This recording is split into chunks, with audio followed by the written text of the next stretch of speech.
Ontem, Felipe, a gente saiu com essa imagem de destaque na live, né? Um comunista no STF. E teve gente que ficou bravo, o Rovai estava falando que até mandaram no Twitter dele, onde já se viu falar isso, que não, porque a direita tá falando isso, né? Um comunista no STF. Só que aí o presidente Lula foi discursar ontem na 4ª Conferência Nacional da Juventude em Brasília, e sabe qual foi a comemoração dele? Pela primeira vez na história desse país, um ministro comunista na Suprema Corte. Põe o vídeo aí pra gente, Guilherme, por favor. Vocês não sabem como eu estou feliz hoje. Pela primeira vez na história deste país, nós conseguimos colocar na Suprema Corte desse país um ministro comunista, um companheiro da qualidade do Flávio Dino.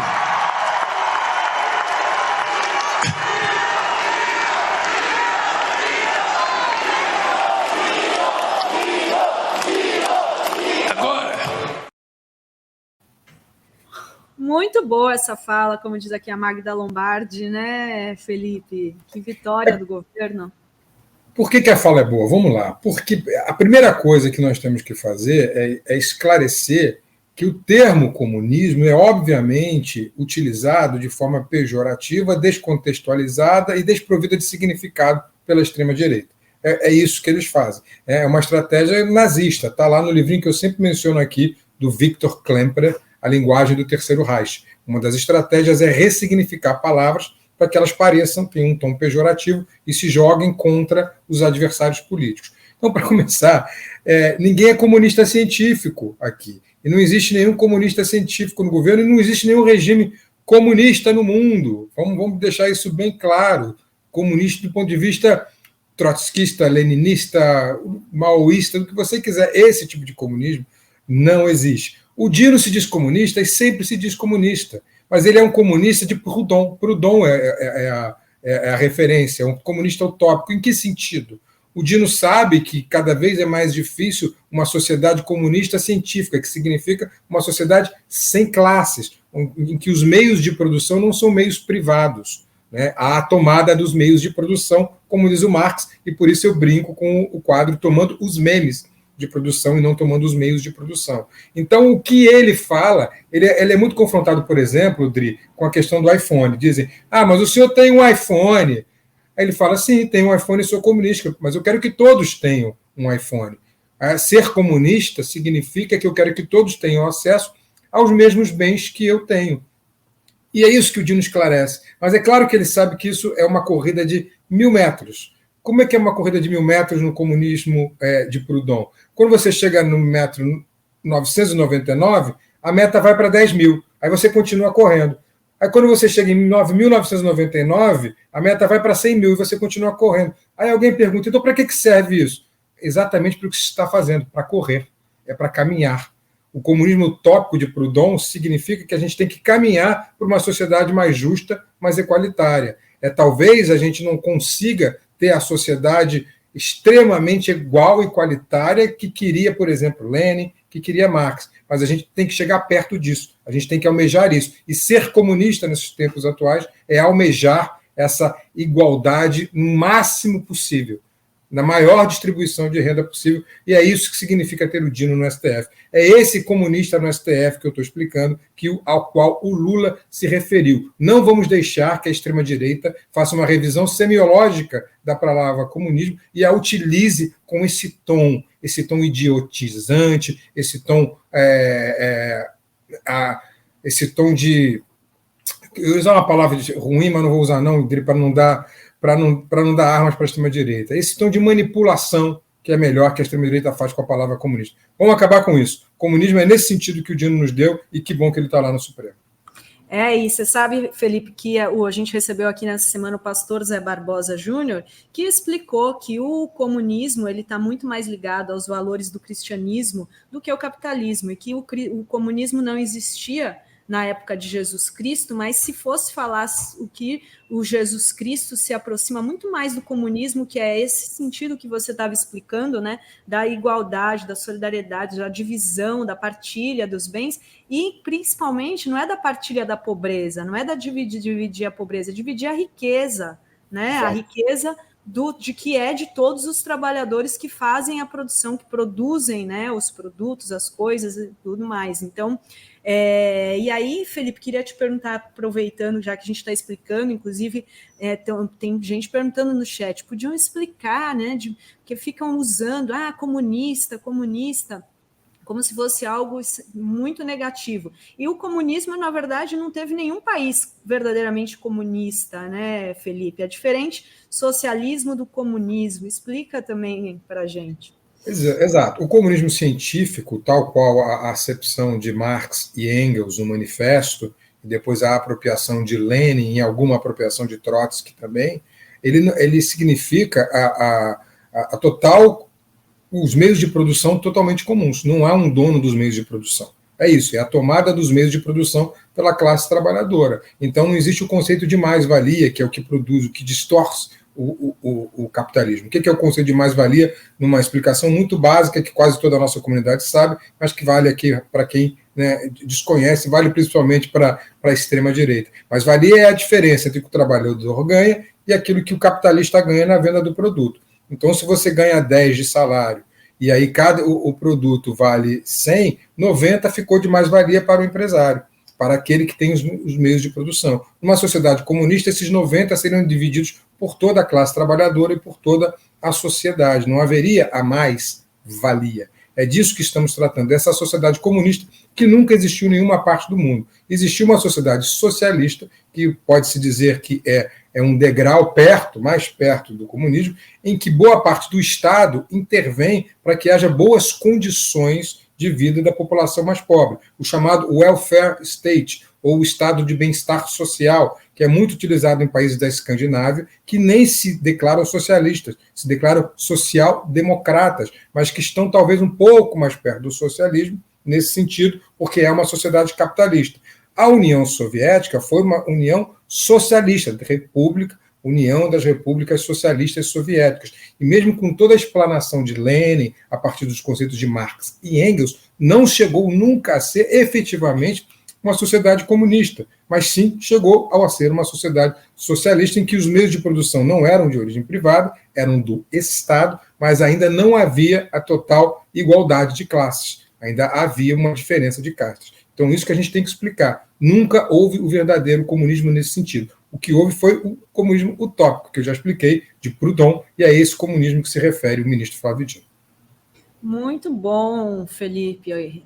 Ótima explicação. E a gente teve mais um caso nessa semana de também que é um pouco, se relaciona a isso, né? Esses ataques, seu comunista, tal, como se quem defende, né, esses princípios, esses valores, né, de justiça social, etc., não pudesse ter um iPhone, não pudesse andar de primeira classe, e foi o que aconteceu com a ex-presidenta Dilma, que é hoje presidente do Banco dos BRICS. Ela é presidente de um banco de vários países, dos BRICS, né? Uma instituição, imagina, que gere quanto de recursos. E ela estava no avião, na primeira classe, a gente passou esse vídeo aqui ontem, quando uma mulher chegou, primeira classe, como se ela não tivesse esse direito, não pudesse pagar por isso. E aí ela responde, presidente de banco anda de quê, querida? Né? Não pode pagar, ela pode ir. E o presidente Lula, ontem, nessa Conferência Nacional da Juventude, também saiu em defesa da ex-presidenta Dilma e comentou, foi para cima, né, dessa mulher que questionou o fato da Dilma voar de primeira classe. Solta o vídeo, Guilherme. Tudo que nós fizemos nesses primeiros 10, 11 meses de governo foi reconstruir aquilo que a gente já tinha construído até 2016, quando veio o golpe contra a nossa querida companheira presidente Dilma, que hoje exerce a grata função de ser a presidenta dos bancos dos BRICS. E esses dias, como representante do Banco dos BRICS, ela vinha de primeira classe para o Brasil e uma fascista que estão em todo lugar foi tentar dizer para ela: a senhora está andando na primeira classe. E ela falou: e onde é que você pensa que banqueiro anda? Eu sou agora presidenta do banco. Muito bom, né, gente? É muito bom, muito bom. E isso aí carrega duas coisas. Primeiro, a misoginia tradicional, né, contra a ex-presidenta Dilma, que sempre é um país misógino, mas quem mais sofreu essa misoginia, Adri, foi a presidenta Dilma. Então, vamos lembrar que a gasolina chegou a R$ 2,50 na época da Dilma, e se colocavam nos tanques de gasolina dos carros uma foto da Dilma com as pernas abertas. Você deve lembrar disso. Estava aí os fascistas fazendo isso. E aí, com o Bolsonaro, a gasolina chegou perto de 10, chegou a R$ 10, e eu não vi ninguém botando o Bolsonaro de pernas abertas nos seus tanques de gasolina. Uma prova da misoginia, da grande misoginia desse país. E segundo, claro, aí tem toda essa aura equivocada, esse raciocínio distorcido de que o pobre não pode ter iPhone, assim como uma representante da classe trabalhadora, como é a Dilma, que é uma representante, sendo banqueira, não pode andar de primeira classe. Você lembra uma vez que houve um almoço, acho que no MST, na Bahia, em que você serviu camarão? Lembro, Wagner Moura até está Wagner Moura estava lá dizendo: mas comendo camarão, e por que o pobre não pode comer camarão? Né? Você sabia que o acarajé tem camarão? Camarão para todos, né? Para todos, é isso. Então, é esse tipo de coisa, né? Como se ter alguma coisa inviabilizasse que você quisesse que todos tivessem a mesma coisa. É esse o raciocínio torpe da extrema-direita.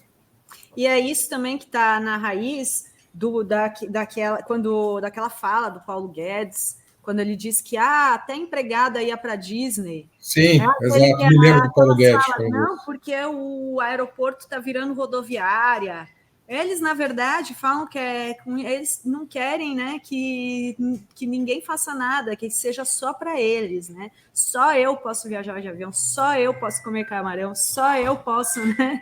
Não querem dividir a riqueza, e é justamente isso. A gente não quer dividir, né, quem a gente digo, porque aqui é um canal que se alinha aos princípios, né, visão de mundo progressista.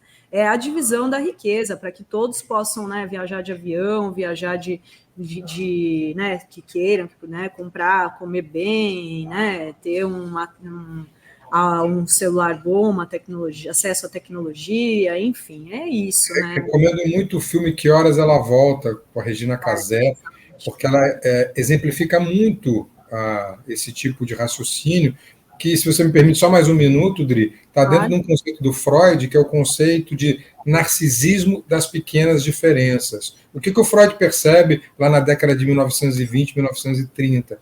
Que muitas pessoas acabam se identificando subjetivamente com o seu ego, não a partir do que elas são ou do que elas têm, mas sim a partir do que elas não são ou do que as outras pessoas não têm. Esse é o narcisismo das pequenas diferenças. Então, se o outro é homossexual, ou se é uma empregada doméstica, ou se é diferente de mim, ele não pode ter as mesmas coisas que eu. Então, o filho da empregada não pode estudar no mesmo colégio que o meu filho da classe média alta.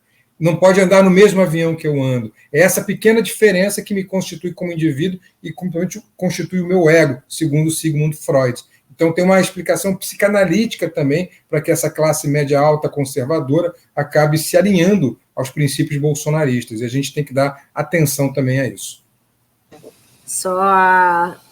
Tem uma Cláudia aqui: Deus jamais seria comunista. Ele é muito comunista, ele deu para todo mundo, todos os humanos, deu o planeta inteiro, dividiu o sol com todo mundo. Ele é muito comunista, Cláudia, discordo.